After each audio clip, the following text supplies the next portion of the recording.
আসসালামু আলাইকুম। আপনারা যে স্ক্রিনে যে চারাটি দেখতেছেন একটি টবের মধ্যে, এটি মূলত একটি আনার গাছ।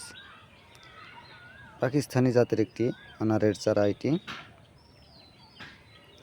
এই চারাটি আমি মূলত উপহার হিসেবে পেয়েছি আমার এক ভাগ্নার কাছ থেকে। আমার ভাগ্নাটি অনেক সবুজপ্রেমী, ওর একটি বিশাল ছাদ বাগান রয়েছে। তো একদিন ওর ছাদ বাগান পরিদর্শনে গিয়েছিলাম।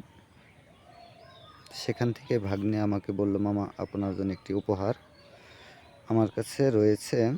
উপহার হিসেবে সে আমার হাতে এই আনার গাছের চারাটি তুলে দিয়েছিল। আমি আনার পর সযত্নে এই টবে লাগিয়েছি। এখানে আসলে সেরকম কোনো কিছু দেইনি, শুধু দুটি মাত্র উপাদান দিয়ে চারাটি লাগানো হয়েছে।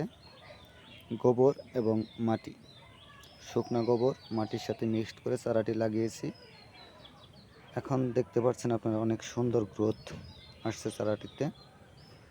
অল্প কয়েকদিন হয়েছে লাগিয়েছি, তো আশা করি চারাটির ভবিষ্যৎ অনেক সুন্দর হবে। আপনারা দোয়া করবেন।